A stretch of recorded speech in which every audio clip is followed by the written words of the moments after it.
Also known as ribosome. देखिए prokaryotic और eukaryotic दोनों सेल्स में प्रेजेंट होगा। प्रोकैरियोटिक और यूकैरियोटिक दोनों सेल्स में हम लोगों ने देखा था कि राइबोसोम प्रेजेंट था। तो राइबोसोम जो प्रोकैरियोटिक सेल में था बेटा वो 70S था, और जो यूकैरियोटिक सेल है वो 80S था। तो हम ये देखेंगे it is also known as, क्योंकि रॉबिन्सन पैलाडे ने इसको डिस्कवर किया था। रोहित ये बताओ गोल्जी बॉडी को डिक्टियोसोम कब कहते हैं? गोल्जी बॉडी को डिक्टियोसोम कब बोलते हैं? गोल्जी बॉडी को डिक्टियोसोम कब बोलते हैं?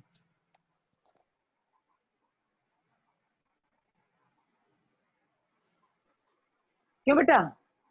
प्राची, गोल्जी बॉडी को डिक्टियोसोम कब बोलते हैं? Ma'am in case of plants. और ये बताओ अर्हित के इलोंगेटेड और कर्व जो स्ट्रक्चर है वो elongated curved structure 5 to 7 in number किसमें होता है? किस सेल ऑर्गेनेली में 5 to 7 in number elongated curved structure present है, और उसका नेम क्या है?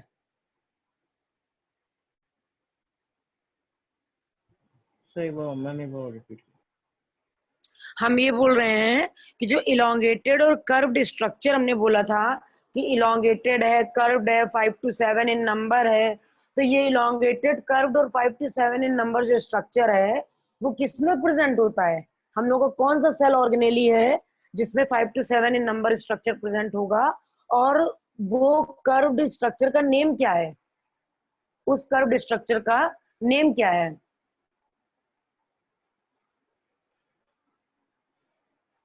रोहित, रोहित क्वेश्चन का आंसर क्या है? क्या बोलेंगे? पैलाडे पार्टिकल। इतनी बात क्लियर हो गई? इतनी बात सबको क्लियर हो गई? क्योंकि गोल्जी बॉडी, सॉरी, राइबोसोम को रॉबिन्सन पैलाडे ने डिस्कवर किया था, इसलिए इसको पैलाडे पार्टिकल के नाम से जानते हैं। और दूसरी बात, ये आरएनए आरएनए एंड प्रोटीन से मिलकर बना हुआ है। आरएनए एंड प्रोटीन से मिलकर बना हुआ है, इसलिए आरएनए जो होता है वो न्यूक्लिक एसिड है, इसलिए so it is also known as, it is also known as nucleoprotein particle. Nucleoprotein nucleoprotein particle. इतनी बात क्लियर हो गई? मतलब यहाँ पे इन्होंने बोला क्या कि ये आरएनए और प्रोटीन इसका कंपोजिशन है, ये आरएनए और प्रोटीन से मिलकर बना है, इसलिए इसको न्यूक्लियोप्रोटीन पार्टिकल के नेम से जानते हैं।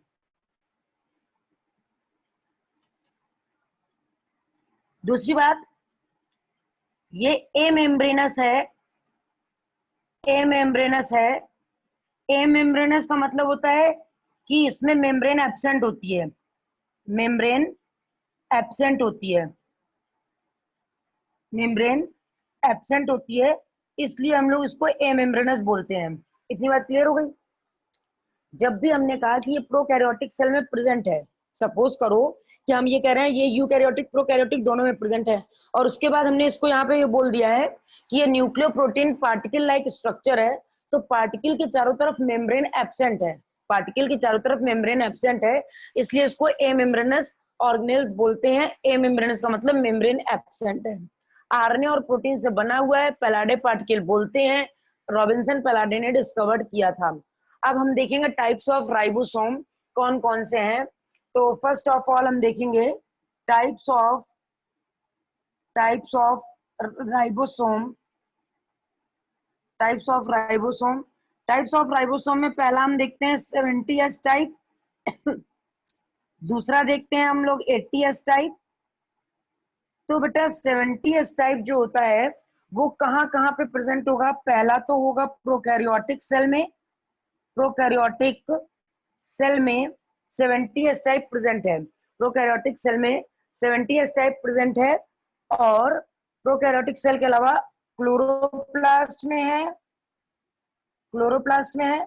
और इसके अलावा हमने एक जगह और पढ़ाई है जहां पर 70S टाइप ऑफ राइबोसोम है, उस जगह का नाम क्या है बेटा? ऐसा कौन सा सेल ऑर्गेनेल पढ़ाया है जहां पर 70s टाइप ऑफ राइबोसोम है? प्राची, ऐसा कौन सा मैम सेल ऑर्गेनेल है? हाँ, माइटोकॉन्ड्रिया। माइटोकॉन्ड्रिया। माइटोकॉन्ड्रिया में हम लोग का 70s टाइप राइबोसोम प्रेजेंट है ना? माइटोकॉन्ड्रिया में भी तो यस 70s मैम। टाइप, और जो अंदर की तरफ फिंगर लाइक स्ट्रक्चर एम्बेडेड है उसको क्या बोलते हैं? आउटर मेम्ब्रेन कंटिन्यूअस है, inner membrane innervated finger like structure, this finger like structures are known as, this finger like structures को क्या बोलते हैं? मैम जो माइटोकॉन्ड्रिया में होती हाँ हाँ, जो माइटोकॉन्ड्रिया में अंदर फिंगर लाइक स्ट्रक्चर बनी हुई है, उन फिंगर लाइक स्ट्रक्चर्स को क्या बोलते हैं? Ma'am sister. नहीं, जो अभी इसके पहले आपने बोला था वही बोलते हैं। उसके पहले क्या बोला जब हमने सिस्टर ने पूछा था आपसे? वो क्रिस्टी है। जो माइटोकॉन्ड्रिया में अंदर इनर्वेटेड स्ट्रक्चर है वो क्रिस्टी है, और जो एंडोप्लाज्मिक रेटिकुलम और गोल्जी बॉडी में प्रेजेंट है वो सिस्टर्नी है। बात इतनी क्लियर हो रही है? जो यस मैम। माइटोकॉन्ड्रिया में इनर्वेटेड स्ट्रक्चर है, अंदर की तरफ फिंगर लाइक स्ट्रक्चर है, these are known as cristae. और जो हम लोगों का एंडोप्लाज्मिक रेटिकुलम में और जो हम लोगों का गोल्जी बॉडी में प्रेजेंट है, इलोंगेटेड कर्व्ड है, इलोंगेटेड फ्लैट स्ट्रक्चर है, वो हम लोगों का सिस्टर्नी है। सिस्टर्नी और क्रिस्टी दोनों अलग अलग बातें हैं, ध्यान रखेंगे सभी लोग। बात इतनी समझ में आ गई? प्रोकैरियोटिक, क्लोरोप्लास्ट और माइटोकॉन्ड्रिया, और कहां पे प्रेजेंट है? माइटोकॉन्ड्रिया। इतनी बात क्लियर हो रही है? इतनी बात सबको क्लियर हो रही है? 70s type yes of ma'am. Ribosome है। 70s टाइप ऑफ राइबोसोम के बाद यहाँ पर प्रोकैरियोटिक, क्लोरोप्लास्ट, माइटोकॉन्ड्रिया, ये 70s टाइप ऑफ राइबोसोम इन तीनों जगहों पर प्रेजेंट होगा। अब हम स्ट्रक्चर देखेंगे कि एक्चुअल में 70s टाइप ऑफ राइबोसोम जो है वो किन किन चीजों से मिलकर बना हुआ है। पहले हम कहां से चले थे? रोहित, अर्हित, प्राची, सब लोग जरा ध्यान से सुनेंगे। राइबोसोम पे चले थे, उसके पहले हम लोग एंडोप्लाज्मिक रेटिकुलम और गोल्जी बॉडी पढ़ चुके हैं। राइबोसोम को डिस्कवर्ड किया था रॉबिन्सन पैलाडे ने। It is also known as Palade particle, इसको पैलाडे पार्टिकल के नेम से जानते हैं। ये आरएनए एंड प्रोटीन से मिलकर बना हुआ है, आरएनए एंड प्रोटीन से मिलकर बना हुआ है। So it is also known as nucleo protein particle, इसलिए इसको हम लोग न्यूक्लियो प्रोटीन पार्टिकल के नेम से जानते हैं। ये आरएनए से और प्रोटीन से मिलकर बना हुआ है, इसलिए हम लोग इसको क्या बोलते हैं? Nucleo protein particle. A membranous है, यानी यहाँ पर मेम्ब्रेन एब्सेंट है क्योंकि पार्टिकल है, तो मेम्ब्रेन का कोई लॉजिक नहीं है। तो ए मेम्ब्रेनस है, यानी मेम्ब्रेन यहाँ पर एब्सेंट है। टाइप्स ऑफ राइबोसोम देखेंगे तो राइबोसोम के 2 टाइप हैं, एक है 70s और दूसरा है 80s टाइप। तो जब 70s टाइप होता है हम लोगों का, तो देखते क्या है कि इसमें 2 सब यूनिट पाई जाती हैं, 2 सब यूनिट पाई जाती हैं, 2 सब यूनिट्स प्रेजेंट होती हैं। अभी हम लोग 70s के बारे में पढ़ रहे हैं। 2 सब यूनिट्स प्रेजेंट होती हैं। 2 सब यूनिट में एक सब यूनिट होती है हम लोगों की स्मॉलर, और दूसरी होती है लार्जर। एक होती है स्मॉलर और दूसरी होती है लार्जर। स्मॉलर जो होती है उसको लिखते हैं 30s, और जो लार्जर होती है उसको लिखते हैं 50s। जो स्मॉलर है उसको लिखते हैं 30s, और जो लार्जर है उसको लिखते हैं 50s। लिखो बेटा इसको।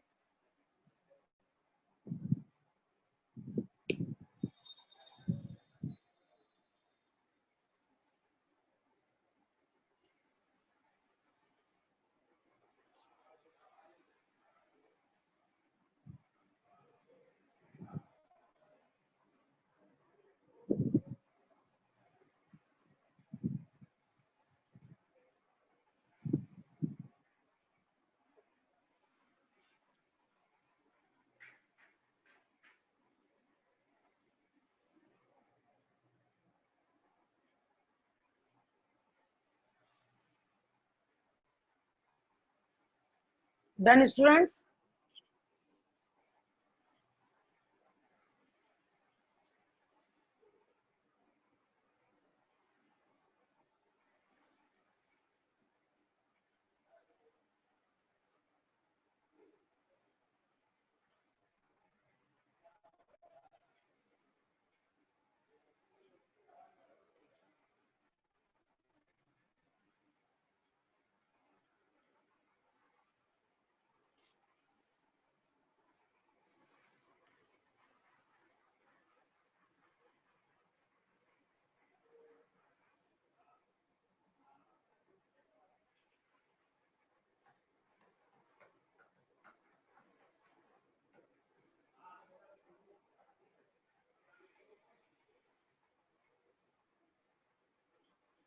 हो गया बेटा?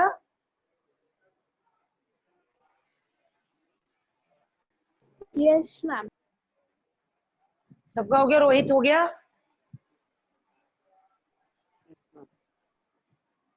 रोहित रब कर रहे हैं हम। अरहित हो गया ना? अरहित Yes, ma'am. हो गया ना बेटा?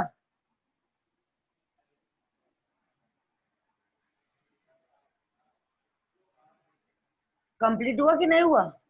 सब नोट कर पाए कि नहीं? Yes, ma'am. कर लिया? अब जरा देखिए 70s के बारे में हम लोग पढ़ रहे हैं। हमने इसका स्ट्रक्चर ऐसे ड्रॉ किया, ऐसे ड्रॉ कर लिया इसका स्ट्रक्चर। अब यहाँ पे क्या देखते हैं कि ये जो स्मॉलर सब यूनिट है, स्मॉलर सब यूनिट है, ये जो सब यूनिट है वो है 30s, और जो लार्जर सब यूनिट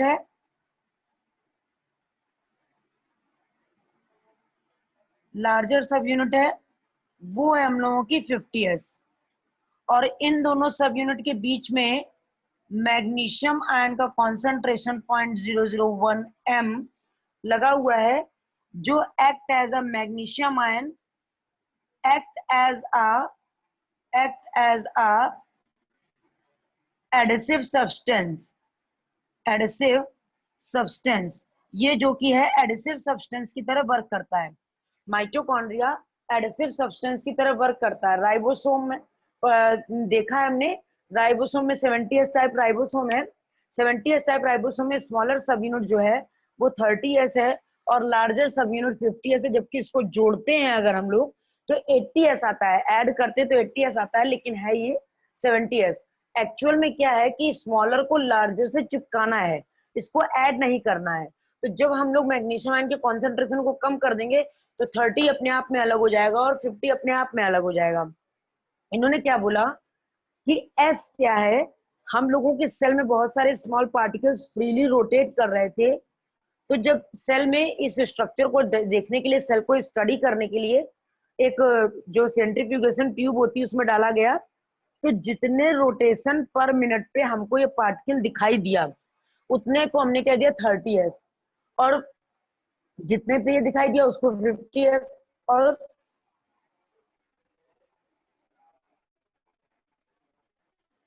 दोनों के जुड़ने पर दोनों के जुड़ने पर हमको ये दोनों 70s पे दिखाई दिए, तो हमने उसका नेम दे दिया 70s। जहां बेटा ये s जो है 70s में जो s है, s इज श्वेदबर्ग यूनिट। श्वेदबर्ग यूनिट, क्योंकि श्वेदबर्ग यूनिट इसलिए इसको बोलते हैं क्योंकि श्वेदबर्ग ने डिस्कवर्ड किया था। डिस्कवर्ड बाय श्वेदबर्ग, डिस्कवर्ड बाय श्वेदबर्ग, क्योंकि श्वेदबर्ग ने इसको डिस्कवर किया था, इसलिए इसको श्वेदबर्ग यूनिट के नाम से जानते हैं। बात इतनी क्लियर हो गई? 70s में दो सब यूनिट हैं, एक स्मॉलर दूसरी लार्जर। जो स्मॉलर सब यूनिट है उनमें उसको हम लोग बोलते हैं 30s, और जो लार्जर सब यूनिट है उसको बोलते हैं 50s। स्मॉलर सब यूनिट और लार्जर सब यूनिट के बीच में मैग्नीशियम आयन का कॉन्सेंट्रेशन 0.001 m होता है।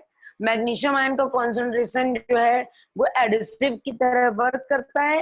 ये 30 टाइम्स रोटेशन पर मिनट पे दिखाई दी, ये 50 टाइम्स रोटेशन पर मिनट पे हम लोगों को दिखाई दी, और जब ये दोनों ऐड हो जाएंगे तो 70 टाइम्स पर मिनट रोटेशन पर दिखाई देगी। इसको डिस्कवर किया था क्योंकि श्वेदबर्ग साइंटिस्ट थे, इसलिए S stand for Svedberg unit. S stand for Svedberg unit लिखिए।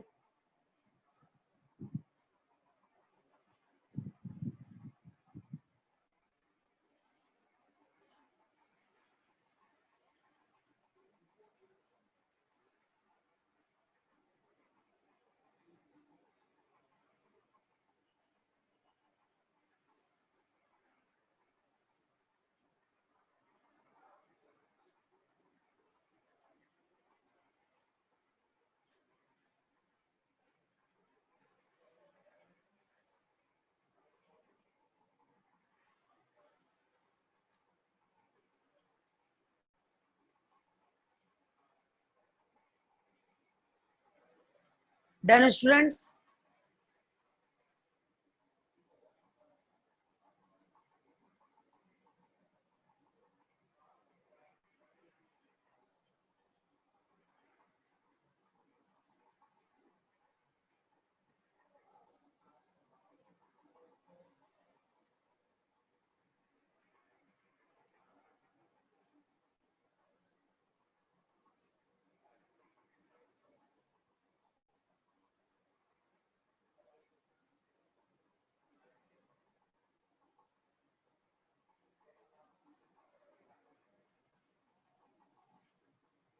हो गया बेटा? Yes, ma'am. रोहित नोट कर लिया बेटा? Rohit, Arihit, yes ma'am. Note हो गया? रब कर दे। Yes ma'am. अब जरा देखो, जब हम लोग क्या करेंगे, एटीएस की बात करेंगे, एटीएस की बात करेंगे तो भी हमारा डायग्राम ऐसे ही बनेगा। ठीक है, एटीएस की बात करेंगे तो ये हो गया हमारा एटीएस। एटीएस में ये हो गई हमारी 40s यानी स्मॉलर सब यूनिट, ये हो गई स्मॉलर सब यूनिट, तो ये हो गई हमारी 40s, 40s, और ये हो गई लार्जर सब यूनिट, लार्जर सब यूनिट जो हो गई हमारी 60s, 60s। और इन दोनों के बीच में भी एज यूजुअल मैग्नीशियम आयन लगा हुआ है। एज यूजुअल मैग्नीशियम आयन का कॉन्सेंट्रेशन 0.001 m है, 0.001 m है। बात इतनी क्लियर हो गई? मैग्नीशियम आयन का कॉन्सेंट्रेशन भी 0.001 m है। ठीक, अब देखो जरा, यहाँ पे क्या है, डिस्कवर्ड बाय रॉबिन्सन पेलाडे, स्मॉलर और लार्जर सब यूनिट है। स्मॉलर सब यूनिट जो है वो हम लोगों की 40s है, जो लार्जर सब यूनिट है वो 60s है। दोनों के बीच में मैग्नीशियम आयन का कॉन्सेंट्रेशन है 0.001 m। ठीक है, अब यहाँ पे इन्होंने क्या बोला कि ये एस जो है वो श्वेतबर्ग यूनिट है, then concentration of magnesium ion, concentration of magnesium ion is less than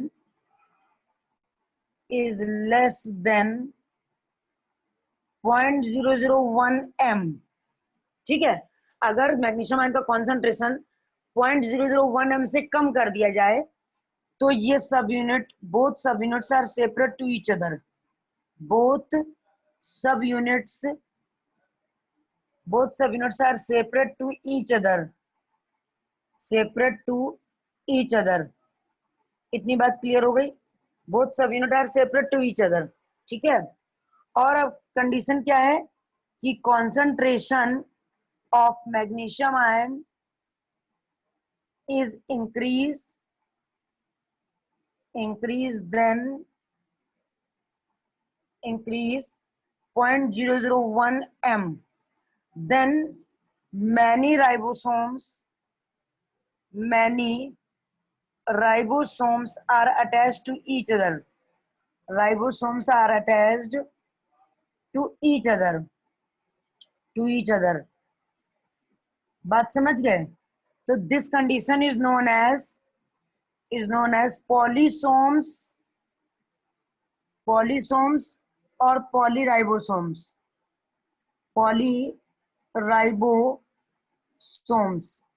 इतनी बात क्लियर हो गई? अगर जैसे क्यूफिक्स का एक ड्रॉप बालू के ढेर पे गिरा दें तो उस क्यूफिक्स के ड्रॉप से कई सारे बालू के पार्टिकल जुड़ जाएंगे, उसी तरीके से मैग्नीशियम आयन काम कर रहा है। अगर कॉन्सेंट्रेशन ज्यादा कर देंगे तो ज्यादा बालू के टुकड़े जुड़ेंगे, ज्यादा ये राइबोसोम्स जुड़ेंगे, और अगर मैग्नीशियम आयन के कॉन्सेंट्रेशन को कम कर देंगे तो राइबोसोम्स आपस में सेपरेट हो जाएंगे, सब यूनिट्स आपस में सेपरेट हो जाएंगी। जो मेन, अगर बहुत सारे राइबोसोम एक साथ कलेक्ट होते हैं तो इस कंडीशन को हम लोग पॉलीसोम्स और पॉलीराइबोसोम्स के नेम से जानते हैं। अगर बहुत सारे राइबोसोम्स एक दूसरे से अटैच होते हैं तो हम लोग इसको पॉलीसोम्स और पॉलीराइबोसोम्स के नेम से जानते हैं। दूसरी कंडीशन क्या है कि अगर ये सब अटैचमेंट है और पॉलीसोम से अगर यहाँ पे मैग्नीशियम आयन को कॉन्सेंट्रेशन कम कर दिया जाए तो जो ये दोनों भी जुड़े हुए हैं ये दोनों भी आपस में सेपरेट हो जाएंगे। अगर इसका कॉन्सेंट्रेशन इससे कम कर दिया जाए तो ये दोनों भी आपस में सेपरेट हो जाएंगे। मेन वर्क है बेटा प्रोटीन का, मेन वर्क है राइबोसोम का, फंक्शन ऑफ राइबोसोम है, फंक्शन ऑफ राइबोसोम है प्रोटीन सिंथेसिस करना। It helps in protein synthesis, protein synthesis। बस समझ गए? It helps in protein synthesis. So for it is also known as protein factory of the cell, protein factory of the cell, protein factory of the cell। बात clear होगा बेटा कि ribosome का main work है protein की synthesis करना, इसलिए ribosome को protein factory of the cell के नेम से जानते हैं। इतना क्लियर हो गया सभी को? अरहित, Rohit, Prachi, Yes, ma'am. Yes, ma'am. किसी को कोई प्रॉब्लम हो रही है? रोहित, बात समझ में आई नहीं आई? Yes ma'am. आ गई? अगर हम इसको हटाकर अभी एक्सप्लेन करने के लिए बोलेंगे तो बोल लोगे कि अभी अभी हमने क्या क्या बोला है? राइबोसोम्स के बारे में किसने डिस्कवर किया, इसको क्या कहते हैं, क्यों कहते हैं, क्या क्या चीजें इसमें प्रेजेंट हैं, कितने स्मॉलर यूनिट है, कितने लार्जर हैं, कौन प्रोकैरियोटिक में होगा, कौन यूकैरियोटिक में होगा, कौन दोनों में होगा। ये सारी बातों के क्वेश्चंस के आंसर आ रहे हैं कि नहीं आ रहे हैं?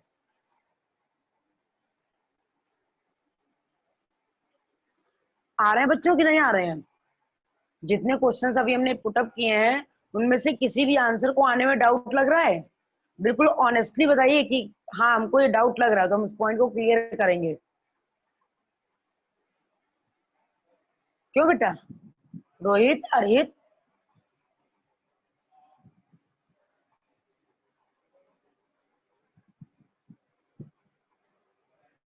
रोहित, अरहित, प्राची, कोई इसको एक्सप्लेन कर सकता है? जितना अभी हमने बताया है उतना कोई एक्सप्लेन कर सकता है? इसको बिल्कुल देखे और भी ऑनेस्टली कॉपी भी बिना देखे कि हमने राइबोसोम को से डिस्कवर कहाँ से किया है, मतलब कहाँ वो कहाँ से हमको डिस्क्राइब करना है, डिस्कवरर से, यानी डिस्कवर्ड बाई, फिर मेडअप ऑफ किससे, फिर किसने किसको बनाया है, किसने किसको बिगाड़ा है, ये सारी चीजें। कोई डिस्क्राइब कर पाएगा? Yes, कर ma'am. लो सब। ऐसे सब सोचने लगे जैसे कोई ऐसी बात पूछ रहे हैं जो अभी हमने पढ़ाई नहीं है। Yes, ma'am. हो जाएगा। Yes, हो ma'am, जाएगा? हो जाएगा। चलिए तो फिर ऑनेस्टली कॉपी बंद करो, हम इसको रब कर रहे हैं। बताना है कि हमने राइबोसोम के बारे में बताया क्या है विद इन 3 सेकेंड। 3 सेकेंड में सब जितना बता सकते हो बता डालो।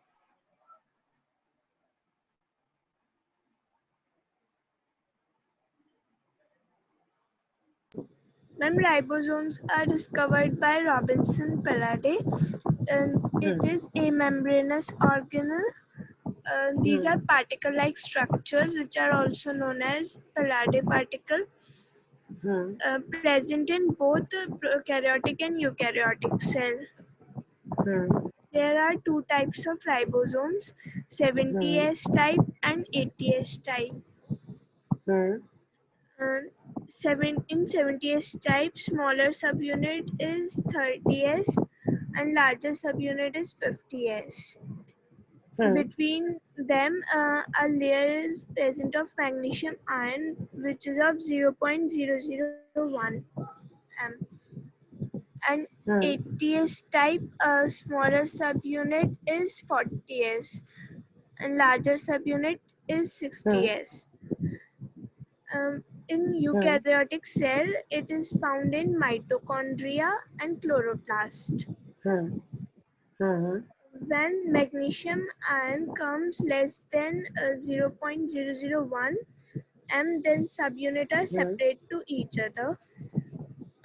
When magnesium ion come more than 0.001, then many ribosomes are attached to one another.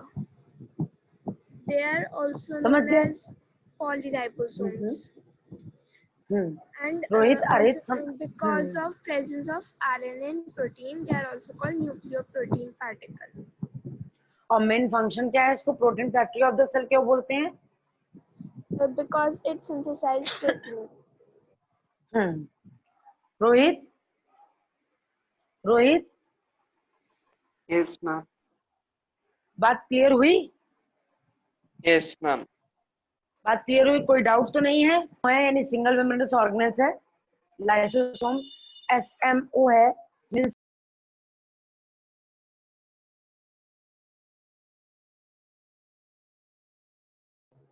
Ma'am आपका माइक म्यूट हो गया.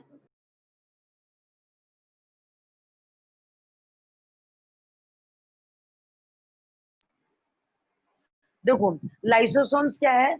लाइसोसोम हम लोगों का सिंगल मेम्ब्रेनस ऑर्गेनेल्स है, डिस्कवर्ड बाय डी डुवे है, डिस्कवर्ड बाय डी डुवे है, ठीक है. लाइसोसोम का मेन फंक्शन जो है, लाइसोसोम का जो मेन फंक्शन है वो क्या है? लाइसोसोम का मेन फंक्शन है digestion. It helps in digestion.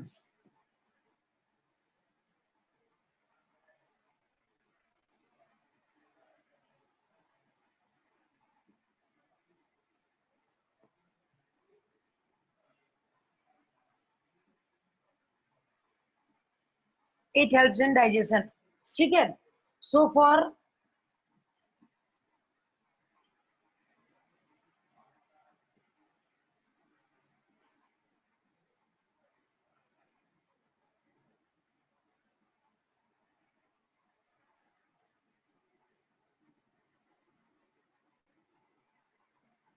Digestive bag of the cell, इसको इन्वर्टेड फॉर्म क्लोज कर लेंगे हम लोग. अब लिखेंगे टाइप्स ऑफ लाइसोसोम.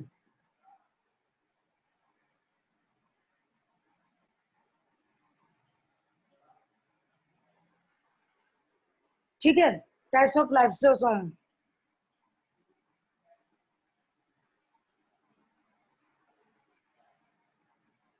प्राइमरी,